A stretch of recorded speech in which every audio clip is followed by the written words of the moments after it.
the mother is like the nurturer. So everybody is born through a woman. Yes. Without the female, there would be no material. And Mother Nature, like the trees, the rivers, the sky, everything. Yeah. That's like the nurturer as well. Yes. Gives you everything you need. The earth, including our bodies, is the mother. Including our bodies. Including our bodies. Yes. Because our bodies are of the earth. But our spirit is totally not of our mother. Supernatural. That's the father. The Yeah. spirit is the father. Because the father gives direction, the mom gives the base to that direction. And you know, like when you're first born, the father's discipline is too much to handle. Too strong. Oh, it's like fire. Yeah. The mother's like water. Yeah. We need to be born in waters, Yeah. not fires. Because when you make a mistake, you want to, when you're young, you want to run right to your mom. Precisely. And cry to your and mom. cool off the fire. And cool off the fire, Yes. bro. And think about this. Yeah. When you return to your father, there is no water. I'm interesting enough. You see, there's no matter. Matter is water, brother. The only reason why you can have matter is because water holds it together. It's like cement. Yeah, water's a very sacred thing. Yeah. Kills It's and like, revives.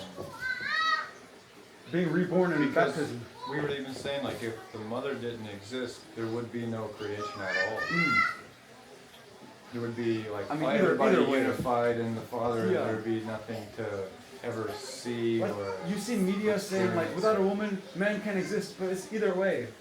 Without a man, Oh, yeah, 100%. there's no woman or man. Yeah, oh, yeah. So it would all just be woman. Yeah. So this whole idea of, It's a balance. yes. It's totally a balance. And people are completely out of balance. And the mother, think about this, bro. The mother is the outside world. The father is the inside world. That's the key.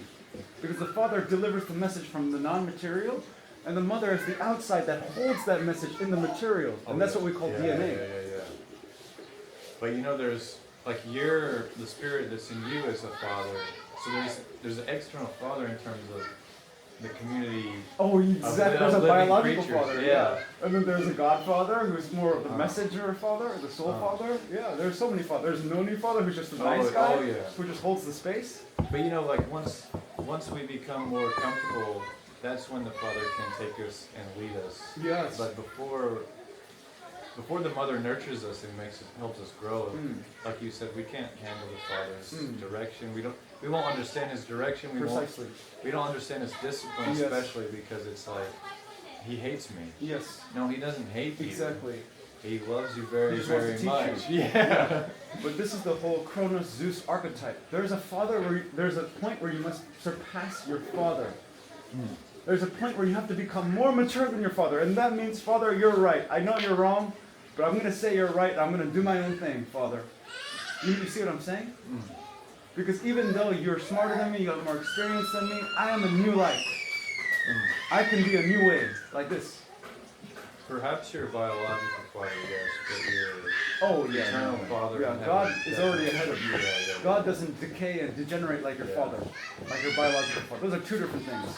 But you know, even my physical dad, I've learned a lot about myself just from how I used to treat him. Okay. I was way too hard on him, and it was like, you know, I expected him to be perfect. Yes. And he's not perfect because he's a human being. Exactly. And that's, I think, where I started learning a lot of, like, because, dude, I was, like, very mama's boy for a long time.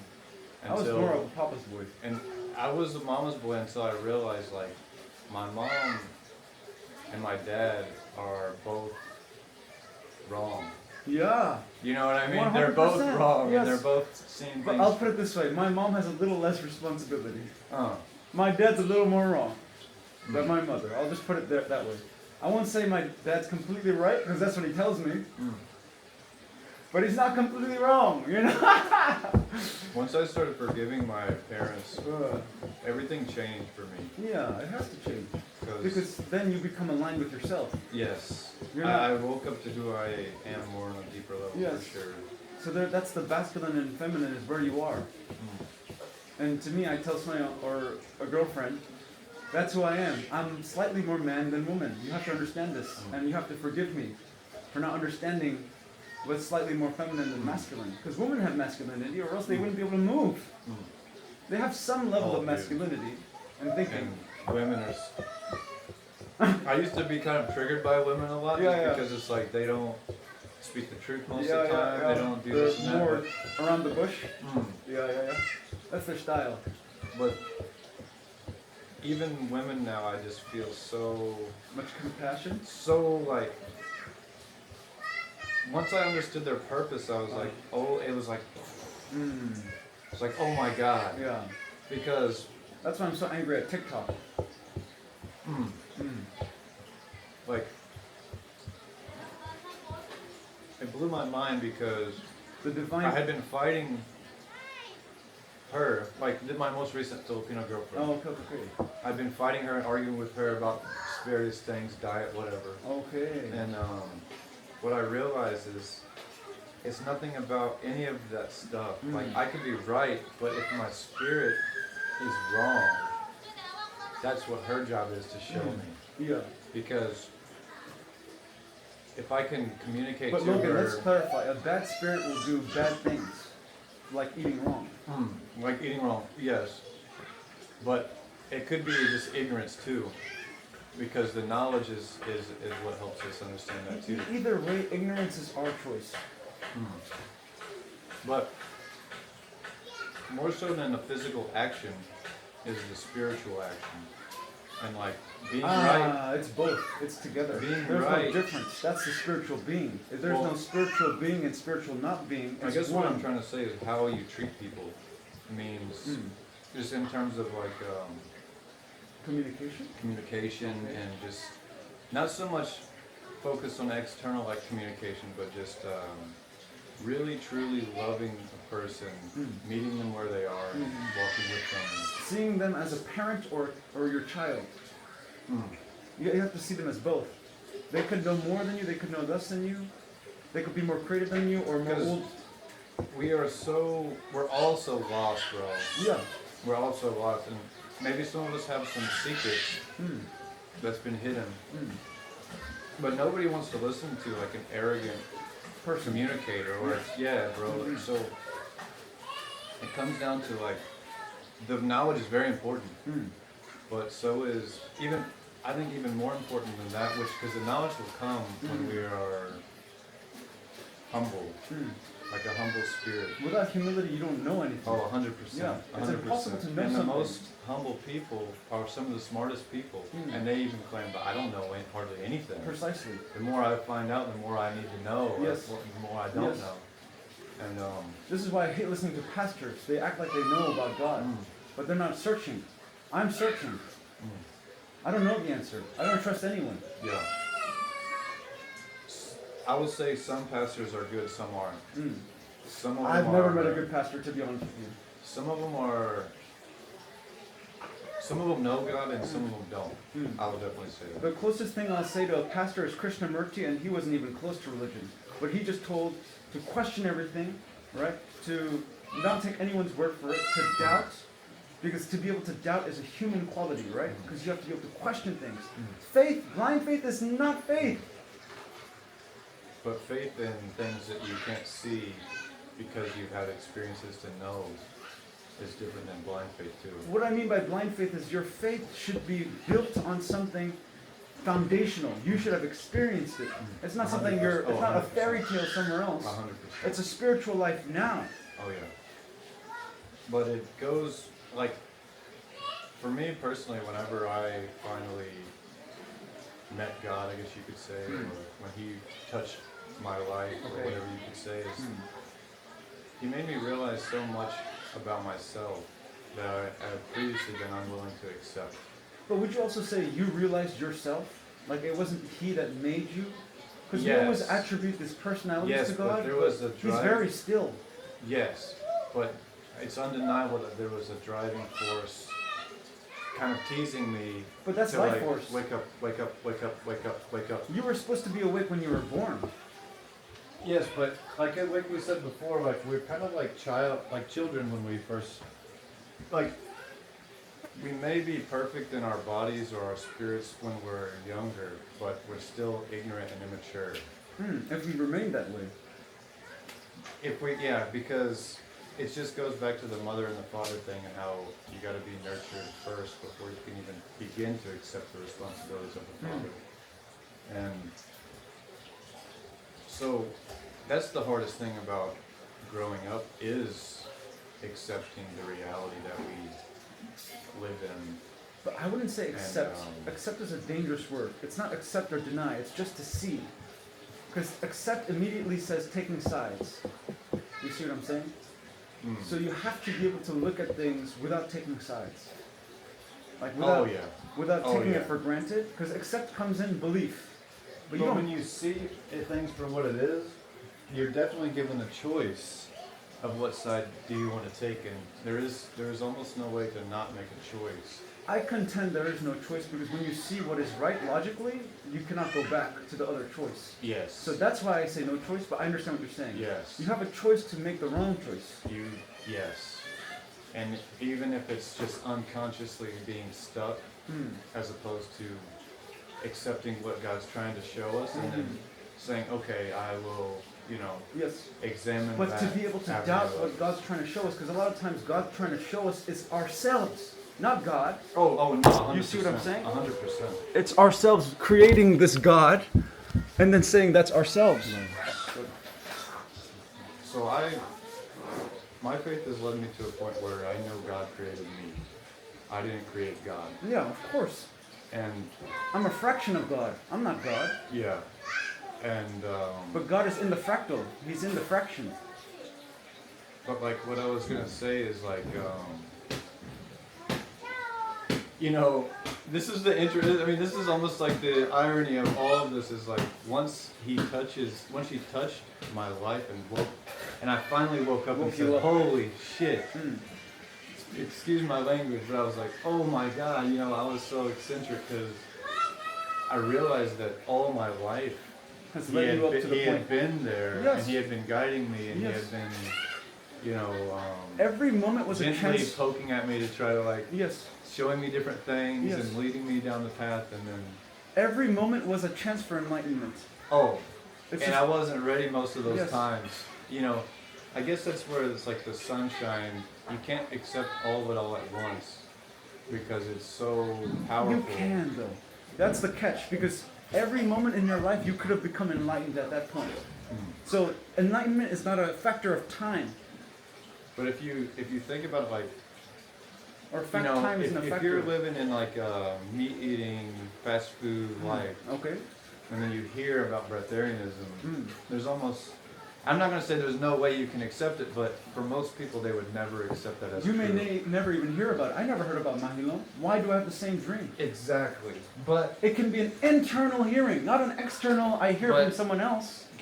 Maybe I should say this too, is like, we only see what we want to see. But this is the thing, true seeing is not what we want. Along our paths, like, our consciousness is so tunnel visioned of like self-comfort or perpetuating the self. So if you can get the self aside, you can see. That's the point that we've been making over and over, right? That God uses us as instruments, and only when we're clear, He plays us. Because I saw breatharianism whenever I first did my watermelon juice fast. Before that, I may have seen it, but I may have just overlooked it. When it may have been right there, but I just didn't even. My eyes weren't ready. Yes. My spirit wasn't ready. So I do believe that I won't say it's impossible for someone to like immediately be self-realized. It's always possible. It's like a person who's never met Jesus before, never heard of Jesus. They can still have Jesus in their hearts and minds and be like a Jesus if spirit. anything, that's the way. Yes. Jesus is the only way to do it. But the point is, the person that never heard of Jesus doesn't need to study Jesus to act like Him. You see? You don't have to hear about breatharianism to be breatharian. You could figure that out on your own without anyone. That's the whole point. When you realize that you don't have to ask anyone, then you get the secrets. I don't know if you've ever heard this before or not, but I think it's like an Indian, Native American thing, but they say people are inherently not good. I don't think so. I don't think they're good or not good. It takes a lot of discipline to train yourself to be good. Okay, but discipline is a very difficult word here, right? May have because the monks and the pastors discipline themselves. and they are not very disciplined spiritually speaking. So really, you have to define your terms here when you say discipline. What kind of repetition of mantras? That's not discipline. Or a seeing without the self consistently. That's discipline. I think what they mean by that is like disciplining your spirit. That's what I'm So saying. that you're Being not able like to observe without yourself. So you don't end up being like greedy or vain or, you know, lustful or... Yes. Because as humans, it's undeniable that we have all these negative qualities. That's the thing I always tell you, right? We can't just deny the animal and repress the animal and pretend the animal doesn't exist. Because then the animal causes havoc on every other realm of being. So we admit we like sex, we admit we like food, we admit these things. And from there we move on. You see, there's a right time and place. So, given that we're in these bodies, and given that we have these natural animalistic tendencies, I can see where the Native American is coming from when they say about, perhaps. But the animal itself is not a bad thing. You cannot say it's a bad thing. Bad things arise from it. But the animal itself is not bad. Because this body is amazing. Yes, you know, exactly. It lets us experience this world on such this body is God. Amazing. The human body is the perfect design of God. And we're going to shame that and bash that and call it sinful? That's just cursing the mother. Exactly. The mother is not sinful. And the mother is not bad, it's the spirit. But can allow this bad to fester in the mother. This is where it all comes down to knowing the Father. Because you can't blame the body. You can't blame the mother. You can't blame nature. You can't blame the spirit. It's the spirit. It's the wrong delivery of the spirit. It's really the spirit we choose to let be in our hearts and bodies that either causes chaos or causes unity. And, and so we return right back, right? Because the spirit is in everyone. The instrument is dirty and sometimes makes the spirit into a bad spirit. You see? God is in everyone. It has to be, or else they could have never been created. But if their instrument is dirty, if their mirror is not clean, how can they look at themselves? And therefore, it's an unclean spirit. Yeah. Oh, yeah. I mean, I agree with all of that. And, you know, that's why it's... Sometimes we got to be very careful about who we have around and who you interact with, because... all the time. There's some spirits in people that are really gripped on, that aren't of God. You know, they're unclean spirits, as the Bible would say. And they're very seeking self-gain and all this stuff. Whereas... But again, you have to define your terms, because some level of self-gain is natural with an animal inside, or animal holding a spirit, correct? I think Dagiao is a good way to everyone's gauge this. Right? Because what's good for one, if it's good for all. There we go. So real self-gain should be for everyone. Yeah. That's the most innocent self-gain. Yeah. But when you say self-gain, it's a very tricky term, right? Because then you say the animal is bad, gain itself is bad. No. Like, see, in a way, because Dagiao requires trust. I think it's Dagiao. Dagiao requires trust. Yes, not worrying. Not in yourself, but in that if I take care of them, they're going to take care of me. Yes. So Logan, actually, you are me. That's the point Dagiao is pointing out. Is you are just another me with different experience, with different thoughts, blah, blah, blah, blah, all these traumas. We have different traumas like this, right? But you are at the core me. That's why we feel empathy. That's why I can cry when you cry. I can be happy when you're happy. I can give you fruit and feel good about it. You see what I'm saying? Because we are the same, really. And so I think that's what they're saying here, is the people who are not awakened don't see that. Yeah. So that's why when people are walking by, I say, Doug, you are our body. You know, why is the hand walking away from us? Awakened it kind of gives like a blurry thing too, to use that term, because you can be very immature or in your knowledge or things like that, but your spirit could be like, let's do it together. Yeah. You know, like children are. Like, all the children want to just be a part of the thing and help each other. Exactly. Just be playful.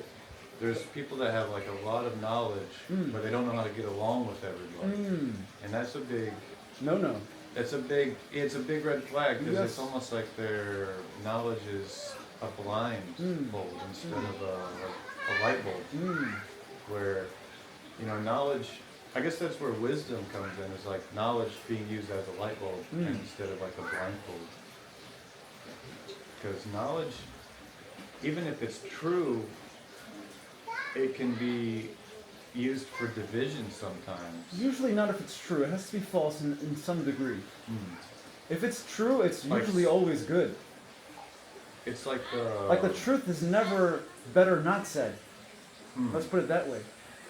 That's what people say in our society. There's a way to say it. Let me say this, finish this, right? Yeah. Most people in society would say there's a time where you shouldn't say truth because feelings will get hurt. Oh no, I don't agree with that. But Truth should always be at the forefront of the image. I will just say that you gotta say it in a way that's beneficial to the people who hear it. Well, how about this? There's a mom's role and a father's role.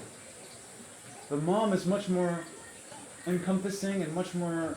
The father is the one who has to be a little bit rough because he has to go into the field and cut, like you and me, cut branches. Oh yeah. We have to be a little more rough around the edges. That's how God made us. You don't want to just turn someone completely off to the truth just by saying it in a way that's not going to be received. Well, my most recent girlfriend, in the beginning, she felt like I was attacking her, but later she realized I'm not attacking her at all. I'm seeing this as a third person outside of me and having a discussion. I'm not saying this to her. I'm saying even me, I came from a sinful background. I did all the bad things. I ate spam, all this. But now I see that the good diet is right, or the Garden of Eden is right. So you should follow that. And she takes that as scolding in the beginning, but now she understands. Yeah. She's saying, okay, this is not what you're believing. This is just how people should be, how humanity should be, you see? But I guess what my point is that I think for me and my faith and my walk, God has really shown me that it's important how we deliver the truth to people.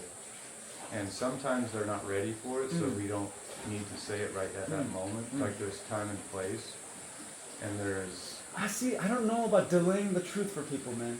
I don't like this where you're going. Because to me, truth must be delivered instantly. Actually, instant means truth. Because the delay is the non-truth, is the lie. There's a long delay. But the truth is an instant, no lag submission. That's the real connection where everyone's all one together. Yes, but I think even you said this just yesterday, is like too much sun will burn a plant. Of course, but the truth is water and sun. Fire and water. The truth is water and sun. Yes. There, you said it right there. Yes. So it's not, the truth is never just fire. So the truth is not just fire, like you do this, otherwise... Well, you need the father and the mother, correct? The mother, you have to. You need the father who says, why did you do that? And then the mom says, oh, come here, it's okay. Yes. But combined into one, it's a smooth, watery, fiery... It has to be that way. Because the mom can't say, what the hell, kid? My mom did that sometimes. The mom shouldn't be the one saying, what? The father should be saying that. You see how it's like...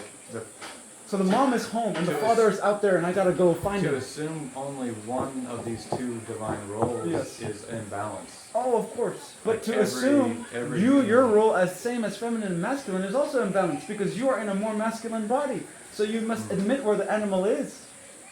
You see? So this whole feminism thing is destroying the spirituality. Totally wrong, yeah. But you see these lesbians that have all these crazy hair colors and they think they're so great. So being in a masculine or a male body can't be changed.